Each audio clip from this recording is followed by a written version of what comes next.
The roof of the Gold Sands is raised. Everyone here knows what that could mean to this football.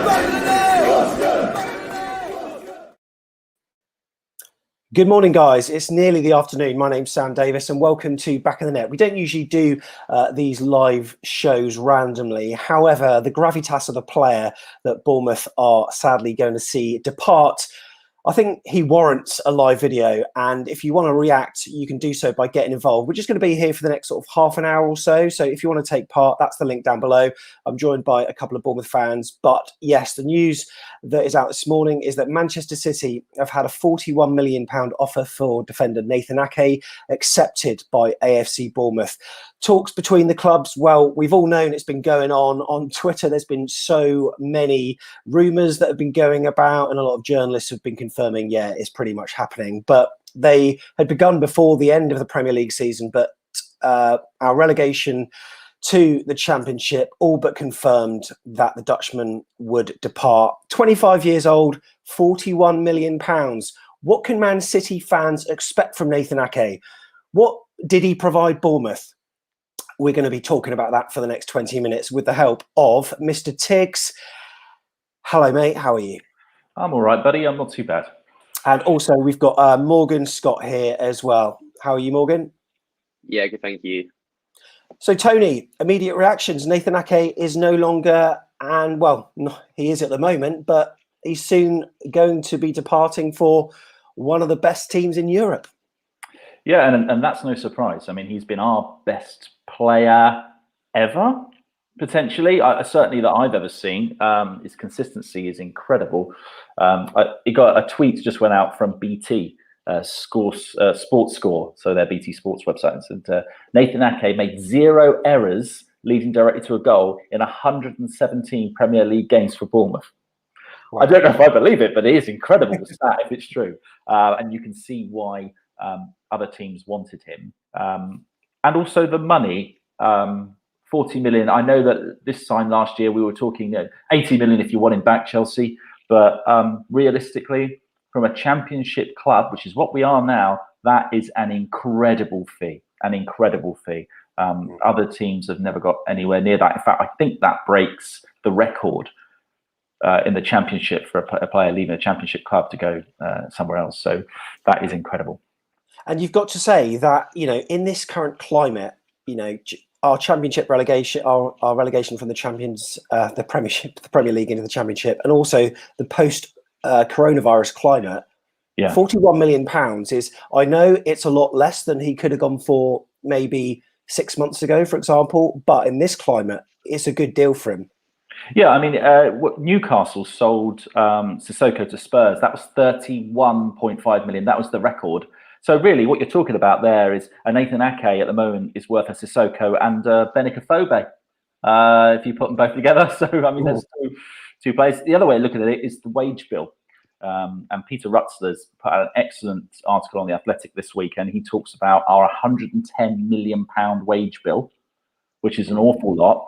We get 50 million-ish in a parachute payment. We've got to make up the difference. That 40 million goes a long way to making up the difference. Maybe we don't have to sell as many players as we thought we'd need to.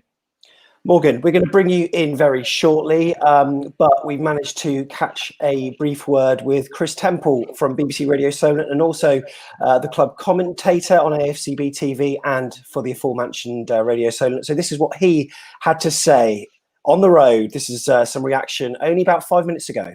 Basically, my expectation would be Cherries have put that bid out, that they've accepted it, probably just as a final rallying call to anybody else, because I think they probably wanted nearer 50, but obviously relegation changes the goalposts on that. So I wouldn't be surprised if there might be a bit of other interest garnered, but of course the Ake City link has been quite long-standing, so obviously maybe a few irons had already been sorted out in the background. Sorry, that's the voice note transfer police just going past. So yeah, I think obviously no surprise that he's going. One or two whispers I'm hearing in the club is that they're expecting maybe 5 or 6 top players to go. I think there was some people hoping that maybe Ake and maybe Callum or somebody might go, but they could hang on to others. But there's a bit of a worry that the Hawks will circle. But anyway, as for Ake, yeah, great player, be a big miss, but obviously no one's surprised. And for a championship club to get 41 million for someone, I think that's a championship record. Is obviously pretty handy business as well. So. Yeah, so really interesting to hear what his thoughts are, and the worrying conversation was 5 or 6. Mr. Tigz, I'll ask you about that shortly, but Morgan, thoughts on Nathan Ake? What has he provided us with for the past number of seasons? He's a solid player, isn't he? He really is. I've seen him play. Well, we all have for just over 2 or 3, 2 and a bit seasons, I want to say, with the loan move. So 2.5 seasons, and by far our best player that we ever had, in my opinion. He's constantly was getting man of the matches for maybe not so much this season, but last season, week after week, he was putting in 115% every single week. He was a phenomenal player. You never expected a mistake from him, kind of thing. I think he picked up 2 bookings this season. Always so very, very, very good at discipline. Not many defenders get away with having 2 bookings a season. He won every single header. He was just a phenomenal player, and it's a really shame that he's got to go. But we were expecting it. Let's be realistic. We're in the championship. He's going to go and play at the best, and he's capable, in my opinion, of getting a start again alongside Laporte. So fair play to the lad. He's given us everything we asked for, and I wish him the best. A lot of top level fans, top 6 clubs, they always are very insular, and they're only interested in their own sort of, top 6 little kind of bubble. Therefore, they kind of look at players like Ake for Bournemouth and think, well, he plays for Bournemouth, he can't be any good. And Tony, what does he bring a football club? Because for Bournemouth, he has solidified our defence. And, you could look at the stats and be like, well, you've shipped a hell of a load, but just imagine how many more that we would have conceded if Ake wasn't in that defence. Yeah, I mean, he was a huge upgrade. Elphick, what a brilliant captain he was, but what an upgrade we made there. I mean, for the money, 20 million. And the thing I like about Ake, actually, is, sometimes when he takes the ball up the pitch, and he looks so comfortable. I've seen him beat a player before, and you're thinking to yourself, come on, you're our centre-half. What are you doing up there? The guy can do everything. And I think a player with that much utility to him, with that left foot as well, Man City could use him in a number of different ways. And that for them, it must be really, really exciting, because they probably will change their system over the next few years. And to be able to get players in who they can do that without having to go and buy more players is a fantastic asset to them. And he's versatile, isn't he? Because he can play left back. We've seen him do that. And also, there've been a couple of games where Eddie's blooded him in the midfield because we've been short. I don't know who's been injured, but we just thought, let's put Nathan Ake in there as well. So, not that Man City are short on midfield quality. I'm sure he's going to fit into his centre back role, really well. However, he's going to be a good signing for them. But do you think he'll be a signing, Tony, that will be playing permanently, or do you think he's going to be one of these people that rotates within, Pep's system? I think with the amount of fixtures they play, all their players will, to a point, rotate. However, for me, I reckon give him a season and he'll be one of the first names on their team sheet, when they're in those big games, because he's just so composed. And he's strong and he's quick. He's not actually massively tall, is he? But he wins a lot of headers. For me, I think any other team, he probably would be starting every game. But, they've got a lot of fixtures. He will rotate them round, and Ake will play a lot. His partnership with Steve Cook, Morgan, was exceptional at times, and they were very different players, because Steve Cook was very vocal, always G'd the fans up, and he was very much heart on your sleeve, footballer. Whereas Nathan Ake, you could say, was the consummate pro. He didn't necessarily do the media interviews and turn to the crowd and try to G them up like Cookie did. But there are 2 types of players, and that I love. There's the ones that do wear their heart on their sleeve, and there's just the professionals that get on with their job and do what they have to do and never put in less than 100%. And Nathan Ake was always the star performer in our team, wasn't he? He was, yeah, and I think it kind of shows when you speak to the guy. He's always Bournemouth footballers have always been spot on with like signing autographs and taking photos with the fan. I think that's quite nice. I know a lot of teams wouldn't take the opportunity to do that. However, Nathan Ake is so professional. The way he speaks, I think. Well, the times I met him, he's so lovely. He's a really, really nice, down-to-earth person. Doesn't think he's better than anyone, and I think the way he carries himself out by being so polite and professional off the pitch just helps him on it. We talk about composure. He's one of the most composed footballers, especially as Bournemouth like to muck around it with it. You know, they play out from the back and they muck around.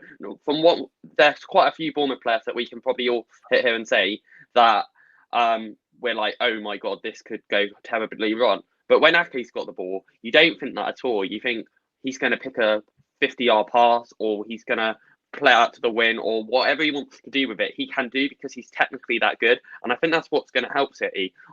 You talk about defenders in the Prem at the moment, and I think he's up there with someone like Van Dijk. I think he's top of his game, if I'm honest with you. And to be compared to someone like Virgil van Dijk, who is by far one of the best centre halves in the Prem, if not in the world at the moment, that's quite a good.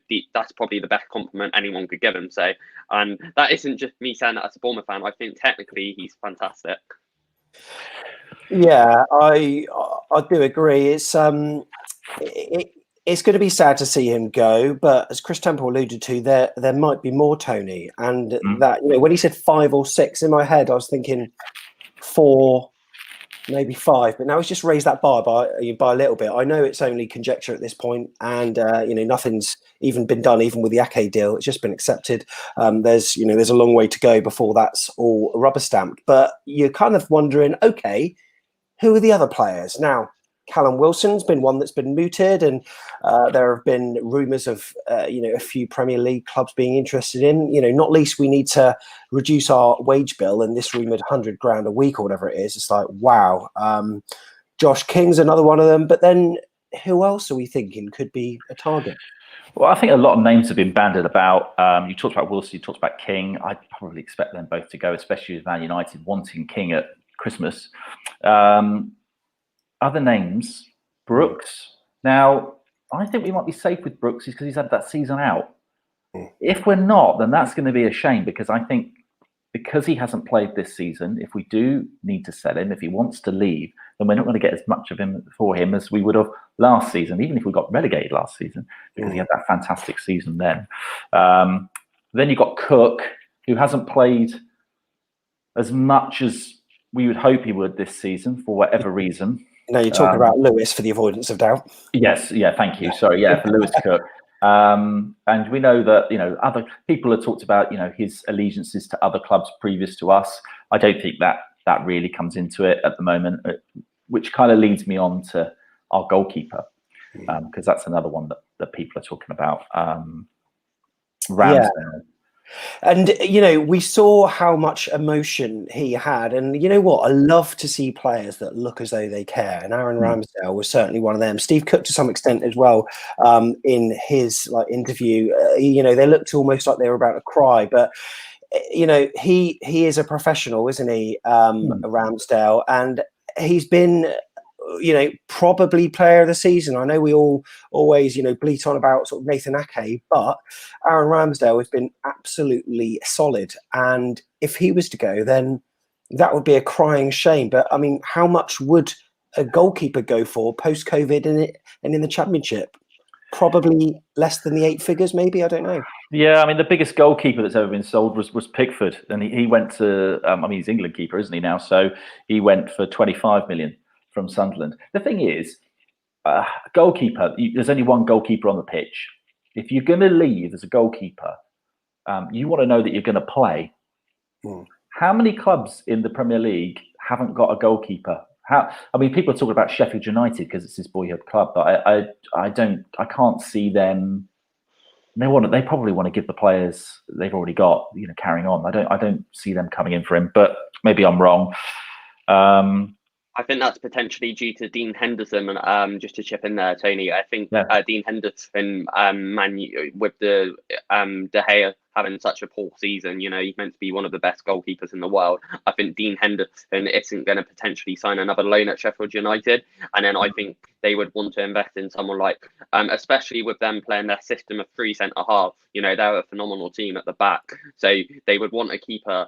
And to be honest with you, if Rambo did go, you know, again, we couldn't sit here and argue. He's given us everything. He wants to be playing at the best he can play. Going back to your point again about David Brooks, if I may, I think it would be a remarkable shame if he did leave. I'm a massive lover, as I have said before, about Brooks. However, if he did leave, I think that would be quite, not disrespectful, but I think it would be kind of disappointed, if I'm honest, because he had the first season where he was exceptional, and then, you know, this season, unfortunately, with injury, hasn't worked for him. To be honest with you, you know, he not got his knock on the arm. It made him look a little bit. He's never looked the same. Yes, he's got better. I know against Man City, he came on with Callum and they made an impact. And yes, he got the tap in. But you talk about performances, and he hasn't been the best since he's come back. Yes, it's going to be difficult, but I think if he gave us one more season, and then next season, if he got us back to the Prem and then moved on, I think fair play to the guy. But I think to leave when he's not at the best of this game, and I don't know how many clubs would want to take him at the moment, if I'm honest, because he isn't playing at his best, and that's not his fault. But you're not going to sign someone where you're going to just go and sit on the bench, are you? There are other players that worry me if they were to go. You know, I know that he didn't have the best start, but Diego Rico, I'd feel aggrieved if we lost him, because he has grown into that position, and you know, arguably for me, could be first choice. Not sure what would happen to Jefferson Lerma. Obviously, we signed him for a hell of a lot of money, and I'm starting to think maybe that's a player that might go for less than we signed him for. Not too sure. They're the top two on my list, Sam. I think, you know, they are more likely to go than any others in my mind at the moment. I think Rico got a team of the week for that last Premier League, because statistically, if you look back over his season from a statistic point of view, he leads on tackles quite a lot of the weeks. So he's had a fantastic season. You're right, he's grown into it. It's kind of like we've bedded him into the country now, and it's almost gift wrap for someone else to come in, which would be a shame. And Lerma, similarly, I mean, we spent 25 million on him to get him in. How much would we get if we sold him?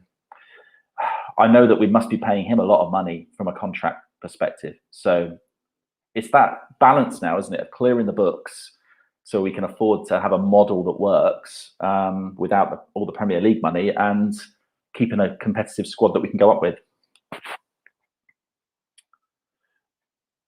And I think we might have lost connection there with some of the others, which is a bit of a shame. But going back to Ake, it's quite interesting, Sam. You were saying I've got two of you now, Sam, for some reason. Not sure. Sorry, internet problems and all sorts. But yeah, carry on. You were talking about when we were talking about Ake earlier, just until we go back to maybe transfers again. But Ake and his flexibility and his ability to play in different positions. When we signed Ake on loan, I think it was Conte was the manager then of Chelsea. He expected Ake to play as like a defensive midfielder, if I remember rightly. That's what I remember reading. And when he went to Watford previous to us, they played him as a left back, didn't they? Yeah, it's true. And then Eddie, when he's come to us, Eddie's looked at him probably as a footballer and thought, well, you're a fantastic footballer. If I can get you to play centre back, then you know I've got a real player on my hands, and that's what we've done. So Eddie should be commended for that, I think. You know, for changing the way that he plays like that.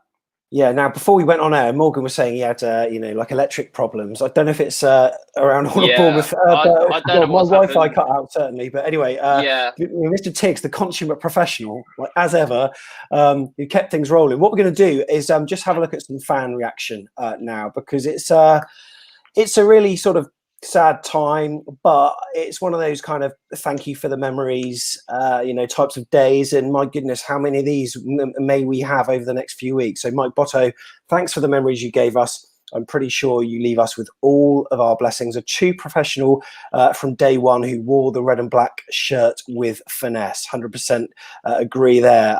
Dave Andrew says, put Nathan on the wall. Ashley, pleased for Nathan Ake. Good luck at Man City. Always came across as a nice bloke. Dave Andrews, inevitable, 41 million. Man City got a great deal. Would have only been a matter of time anyway if we stayed up. Okay, for more money. It's been great to watch Nathan play. Andy Jennings says, thank you. Yeah, so many memories from number 5, but this might be one of the best. I mean, yeah, we could go on. You know, no one will be aggrieved at all, Tony, at Nathan Ake, you know, taking this move. And I suppose it's a bit like the Tyrone Mings transfer in some way. I mean, the quality is a hell of a lot of difference, but it's a deal that is good for both clubs, you could say, isn't it? Yeah, I mean, yeah, Tyrone was 8 million in. We spent on him, and everyone was saying, "Oh, that's not worked out, is it? 8 million for Tyrone Mings," and then we went and sold him. So you know, for 20 million. So we can. It is financially, you can't deny it. It is a good deal. I noticed someone in the comments there, I think it was Ben, said, you know, maybe this will entice a few other football clubs and we can push up the price a little bit more if somebody else comes in for Ake as well. We know that Chelsea were looking. We haven't even thought about who from, you know, other countries might be looking at Nathan Ake. You know, he's in the shop window, isn't he? He is. Right. Well, you know, there's not a lot more that, you know, we can say about this. Ethan, nice to see you, buddy. Hope you're all right. And yeah, he is such a legend and a top man, and he's gutted. And you know what? We all are gutted, but we are, you know, it's one of those things when certain players move on, there's always a bit of, you know, annoyance or frustration or sometimes even anger. No chance with Nathan Ake. What a guy. And in a way, I'm just glad we don't have to face him next season when they batter us 6-0 again and Sterling gets a hat-trick. And, you know, what say Nathan would probably pop up with a last-minute goal, as he always bloody did. He did against Chelsea. Yeah, he's I think he scored against Watford as well in that in one of those mad games as well. So, yeah, Mr. Tigz, it's a sad day, but £41 million in the bank. Apparently there are debts, but you know, some say there are not debts. I don't really understand the financial situation at the club. We need some kind of expert on board, I think, that can read into that. We need AFCB Rob, don't we, Tony? We do. Love him to come on and explain some of his graphs and charts to me, because I think they're fantastic, and he's such an authority on what's going on financially. So it'd be great to hear from him. I was just thinking, Sam, if Ake did score against us, I don't think he'd celebrate. I think he'd probably say sorry. He released a fantastic on his social media earlier in the week, saying how he loves this club no matter what, and we love him no matter what. So I'm hoping to welcome him back when we're all back in the stadium and give him a big clap. Yeah, brilliant stuff. Well, there we go. Nathan Ake, £41 million for AFC Bournemouth. It's you know, he's got medical to do and all that kind of stuff. Yeah, thank you very much for coming on, Mr. Tigz. Really appreciate it, buddy. Thank you for having me on, mate. Good to see you. Yeah, you too. Thank you very much. And yeah, if you want to get your reaction in the comments, let us know what you think. Let us know what other players, you know, the Hawks could be circling, as Chris Temple said. And if you didn't hear what Chris Temple said earlier on in the show, and if you don't even know who he is, he of course does the commentary for AFCB TV and also BBC Radio Solent. He's a Wembley Stadium announcer, travels the world doing all sorts of sporting events. So he's a very good authority in sport, but also AFC Bournemouth as well. And here is what he had to say. Basically, my expectation would be Cherries have put that bid out, that they've accepted it, probably just as a final rallying call to anybody else, because I think they probably wanted nearer 50, but obviously relegation changes the goalposts on that. So I wouldn't be surprised if that, you know, there might be a bit of other interest garnered, but of course the Ake City link has been quite long-standing, so obviously maybe a few irons had already been sorted out in the background. Sorry, that's the voice note transfer police just going past. So yeah, I think obviously no surprise that he's going. One or two whispers I'm hearing in the club is that they're expecting maybe 5 or 6 top players to go. I think there was some people hoping that maybe Ake and maybe Callum or somebody might go, but they could hang on to others. But there's a bit of a worry that the Hawks will circle. But anyway, as for Ake, yeah, great player, be a big miss, but obviously no one's surprised. And for a championship club to get 41 million for someone, I think that's a championship record, is obviously pretty handy business as well. So there you go. That's Chris Temple doing it safely, not driving, by the way. So yeah, great to hear what he had to say. And there's going to be some more reaction on on this channel, and of course, check out Twitter, because the likes of Peter Rutzer and Chris Temple will be talking more about it in the forthcoming days. And you know what? There may be more days like this as well. So stay tuned to our Twitter feed, because if there's ever any big breaking news, we'll try to get on as soon as possible.